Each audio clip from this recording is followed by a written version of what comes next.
Speak up the language of the Hebrew man.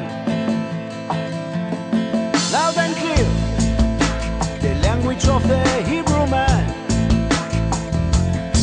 It is the language of the prophets, of the sign up on the wall.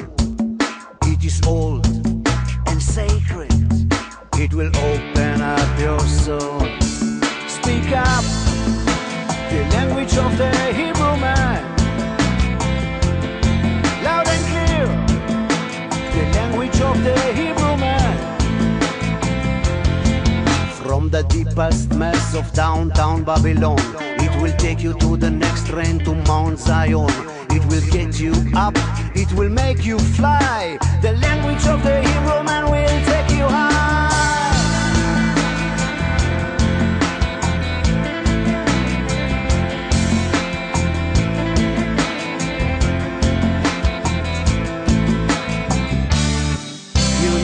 Abraham spoke the language of the Hebrew man, and also Jesus from Nazareth and Maria Magdalene. Einstein, Jeremiah, the Dylan and the Cohen, they know something about the language of the Hebrew man.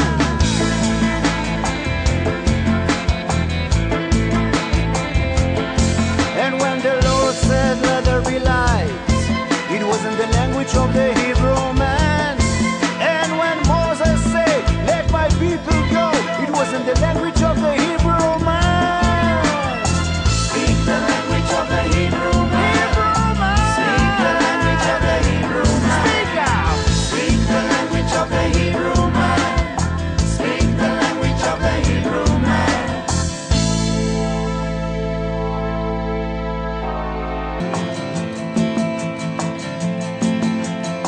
Speak the language of the Hebrew man.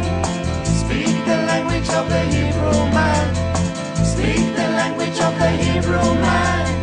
Speak the language of the Hebrew man.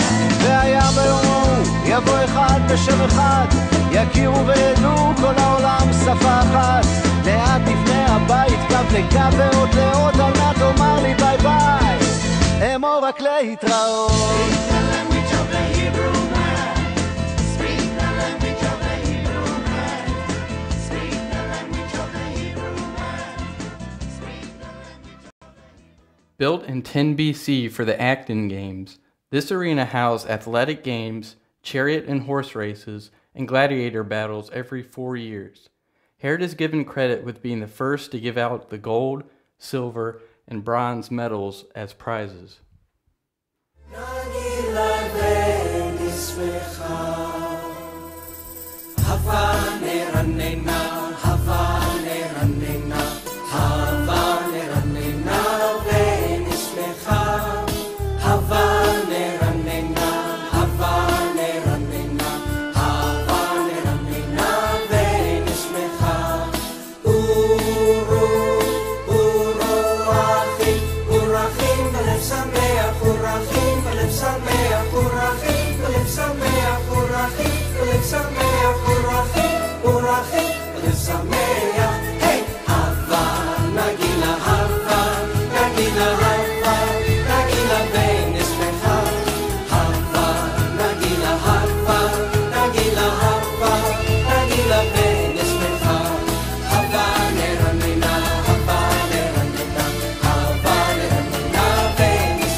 Megiddo was a strategic city in Canaan that was conquered by many different kings throughout the last 7,500 years.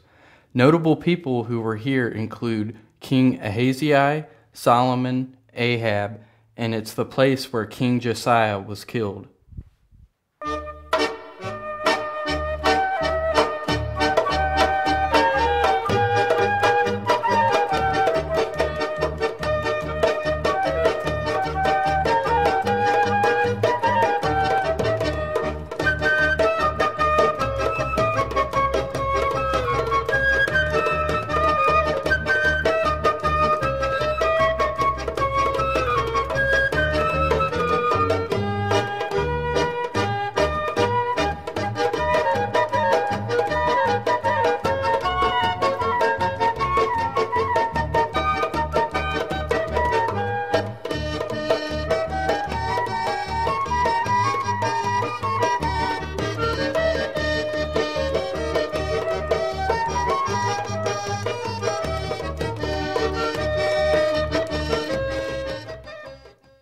Many people believe this is the mountain referred to in Luke 4:29-30, and rose up and thrust him out of the city, and led him unto the brow of the hill whereon their city was built, that they might cast him down headlong.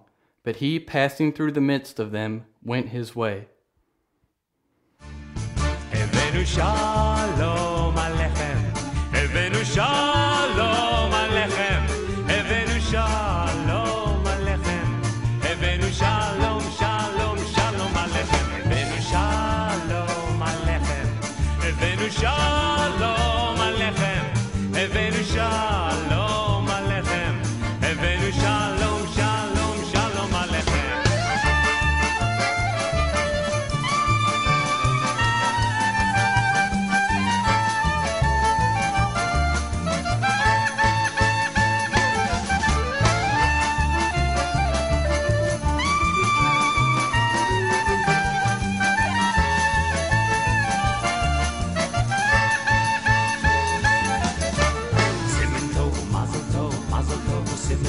Simen tov, mazel tov, mazel tov, simen tov, simen tov, mazel tov, mazel tov, simen tov.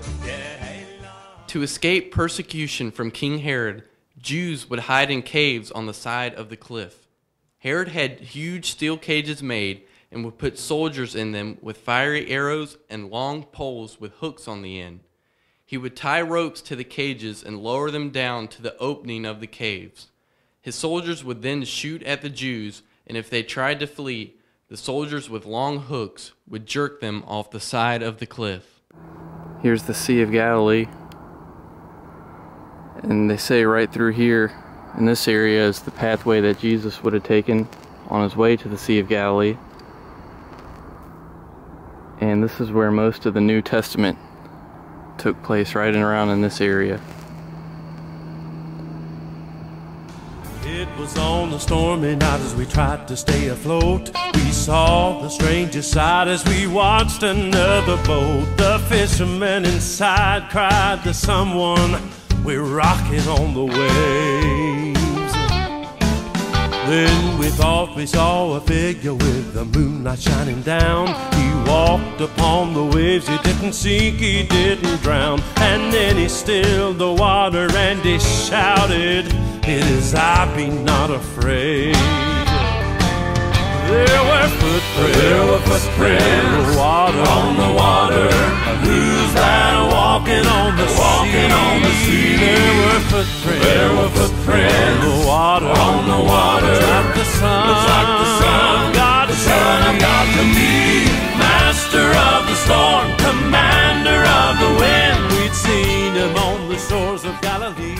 In the water, then came Jesus, walking on the water. Then came Jesus, walking on the water, out on the deep blue sea. Cast your nets on the other side, cast your nets on the other side. Well, the sea was calm and easy as we sailed back to the shore. We wondered if we saw what we thought we'd seen before. But then we all confessed it, a miracle, it stopped the raging tide. Those fishermen had prayed and they were saved, and so were we. And then we understood who had calmed that stormy sea. Those footprints on the water, it was Jesus passing by. There were footprints on the water. Who's that walking on the sea? There were footprints on the water. Like the Son of God to me. Master of the storm, commander of the wind. We'd seen him on the shores of Galilee. There were footprints on the water. Like the Son of God to me. The town was known as Laish until the tribe of Dan took it. Jeroboam erected 2 golden calves as gods in Dan. Judges 19:30. There the Danites set up for themselves the idol, and Jonathan, son of Gershom, the son of Moses, and his sons were priests for the tribe of Dan until the time of the captivity of the land. Judges 14. When Abram heard that his relative had been taken captive, he called out the 318 trained men born in his household and went in pursuit as far as Dan. During the night, Abram divided his men to attack them, and he routed them, pursuing them as far as Hobah, north of Damascus. He recovered all the goods and brought back his relative Lot and his possessions, together with the women and the other people. Pictured here is the actual gate Abraham would have traveled through when he entered the city of Dan. Built by Herod the Great in 20 BC, these temples were made in honor of Caesar Augustus near Caesarea Philippi. The opening of the cave was called the Gate of Hades. People would sacrifice animals in the water of the cave to the dead gods. This is where Jesus was in Matthew 16 when he asked his disciples who he was, and Peter answered, "Thou art Christ, Son of the living God."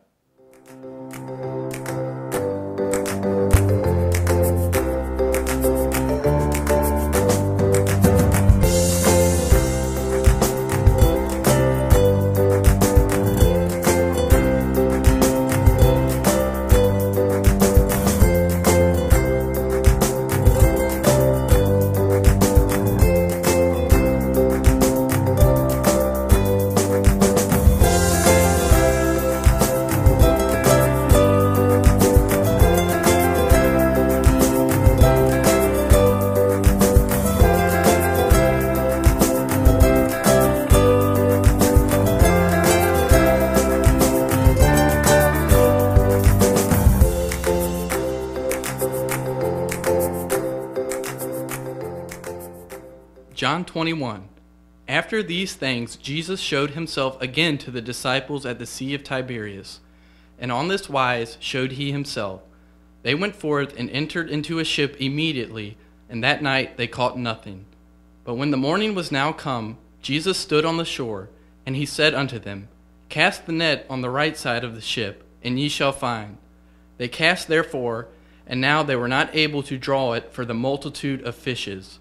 As soon as they were come to land, they saw a fire of coals there, and fish laid thereon, and bread.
Located at the junction of the Jordan River and Jezreel Valley, Bet Shean was used as a base of operations for the Philistines.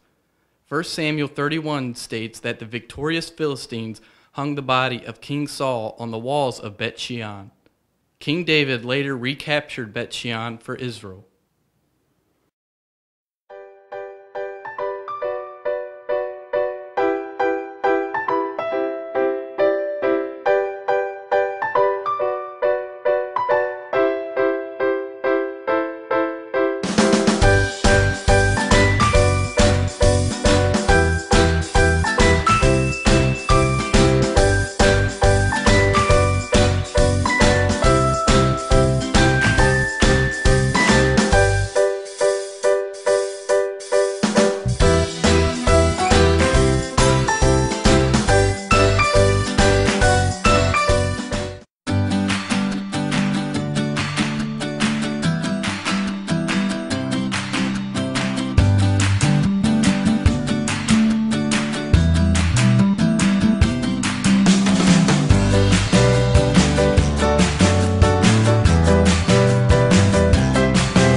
oceans have around 3 to 4% of salt in them, while the Dead Sea has around 35%.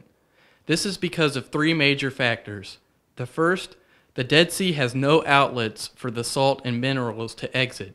The second, the area around the Dead Sea is about 1,300 feet below sea level, making it the lowest place on Earth. Any rainwater that comes brings salt and minerals into the Dead Sea. And last, the Dead Sea is located in the middle of a desert, and the water evaporates quickly, leaving a bunch of salt and minerals in the water. All these minerals and salt are good for your skin, and some doctors send patients with skin diseases to soak in the Dead Sea. You also don't need to know how to swim to go in the Dead Sea. You can go out deep in the water and stand straight up and still float like a cork. Masada was a palace and fortress built by Herod the Great from 37 to 31 BC. It had many towers, and the fortress included storehouses, barracks, an armory, the palace, and cisterns that were refilled by rainwater.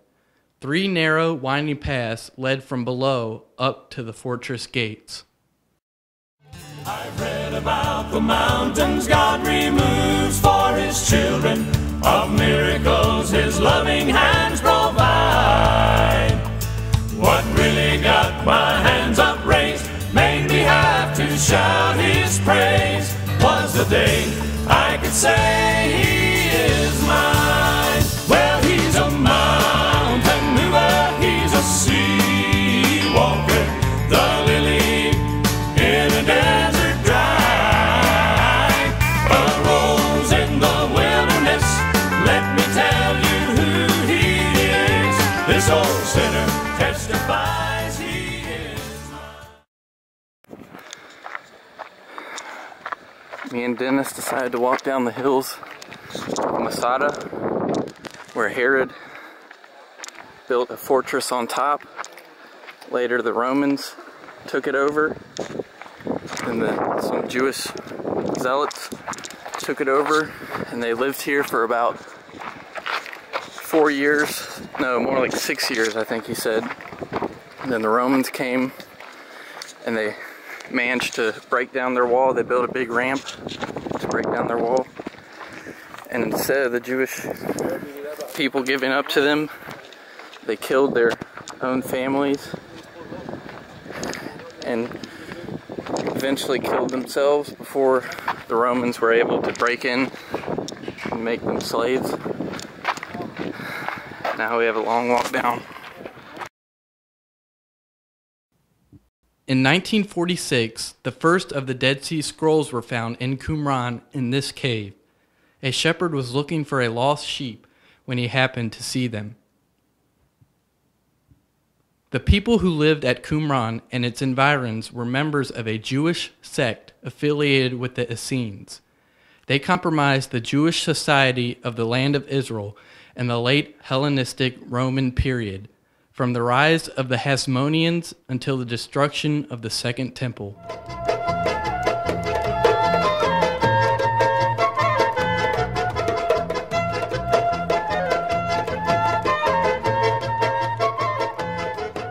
Notorious for being dangerous and difficult to walk, this road was used in the parable of the Good Samaritan. Jesus would have used this road to walk to and from Jericho and Jerusalem.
Being the wall closest to where the temple stood, the western wall is held sacred by the Jews.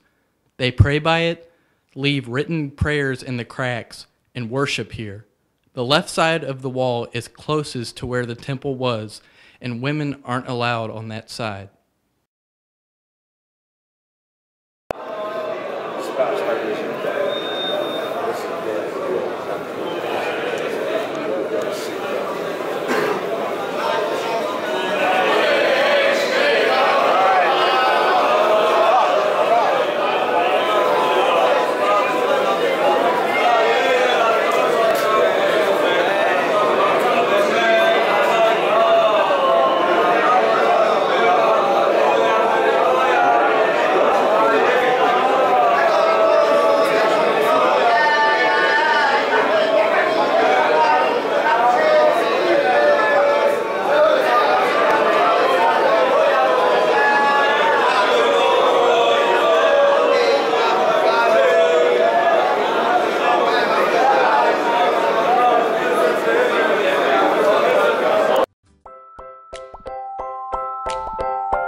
The Temple Mount sits on top of Mount Moriah.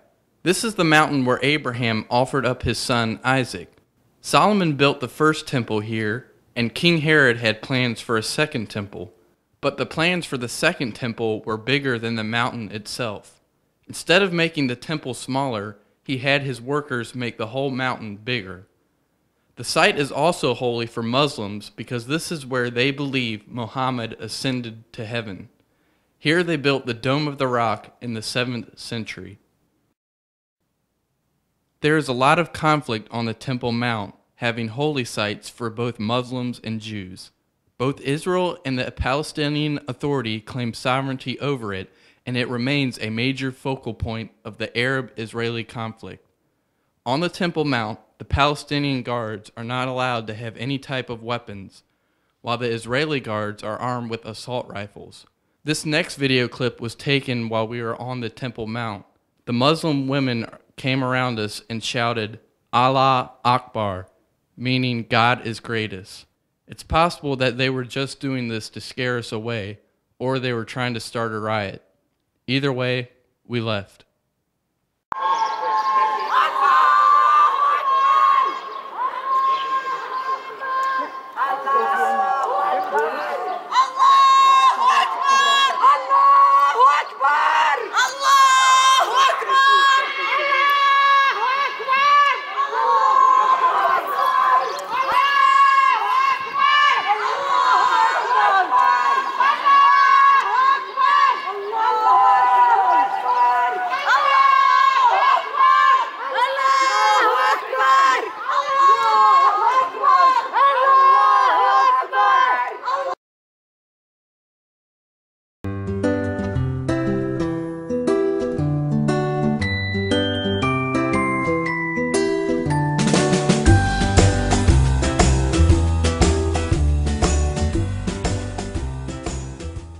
The Eastern Gate is the oldest gate in Jerusalem that's still standing.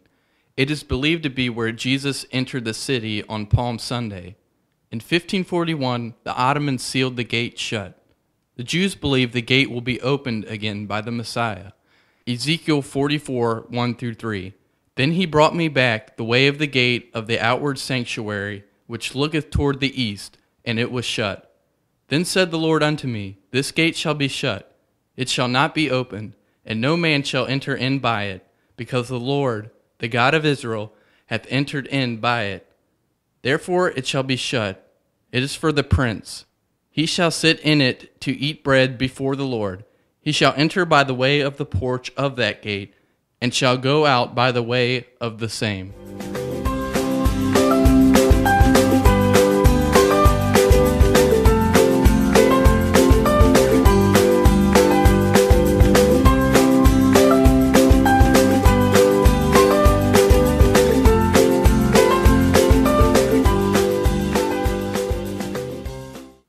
Herod the Great built a fortress, a palace, a small town, and eventually his tomb on top of Herodium.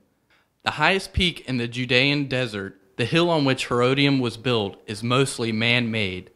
Herod had slaves move dirt and rock off of one hill and move it to where he wanted Herodium built. It took years and many slave lives to build it. Jesus would have seen this being built. It's possible he would have been looking toward Herodium when he said, "For verily I say unto you, if you have faith as a grain of mustard seed, ye shall say unto this mountain, Remove hence to yonder place, and it shall remove, and nothing shall be impossible unto you."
praying.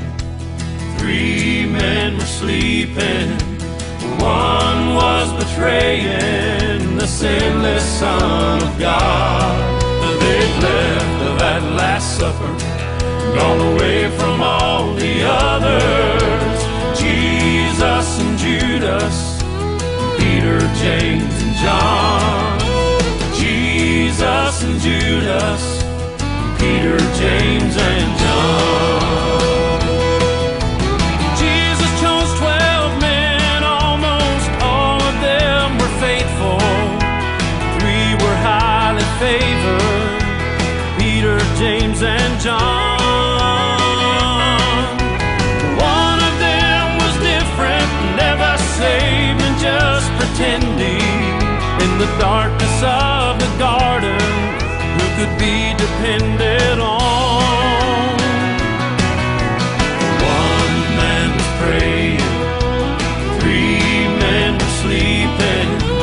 1 was betraying the sinless Son of God.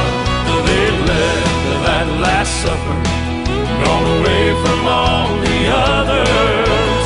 Jesus and Judas, Peter, James, and John.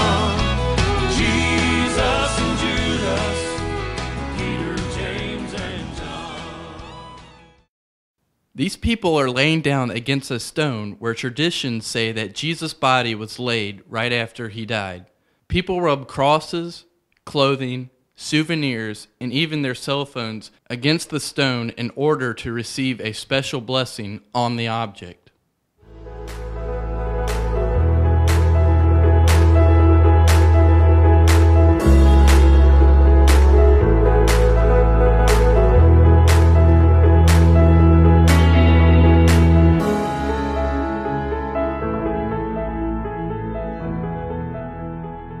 Below the traditional location of the cross is a crack in the rock that goes way underground. Matthew 27:51. At that moment, the curtain in the sanctuary of the temple was torn in two from top to bottom. The earth shook, rocks split apart.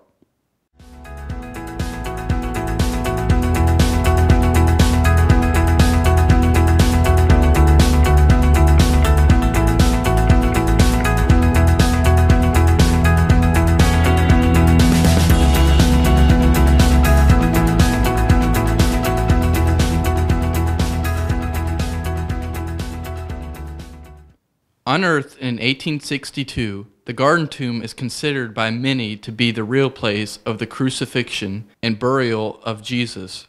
The geographical location, the nearby hill that resembles a skull, and evidences of an ancient wine press all line up with biblical descriptions. Despite what most people believe, Jesus was not crucified on a hill far away. Instead, he was crucified right in town next to a busy street. He was hung just a few feet off the ground so people could look right into the person's face. Jesus died on a lonely hill they called Mount Calvary. They laid him in a tomb and a stone sealed him inside.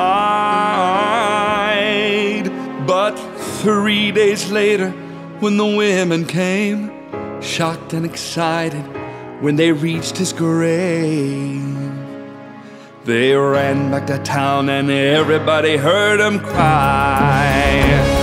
Good news from Jerusalem, a cross on a hill where the debt was paid, an empty tomb where his body lay, a small upper room where they saw he was glorified. Good news from Jerusalem, he's alive, he's alive, he's alive. Good news from Jerusalem, he's alive, he's alive, he's alive. 2,000 years have passed since he ascended. Oh, wars rage on in a world so lost in sin. Troubles and trials on every hand, but peace is coming to the promised land. When the King comes back, we'll shout it again and again. Good news from Jerusalem, a sign in the sky every eye can see. A crown that will last for eternity, a throne for a king who had long been prophesied.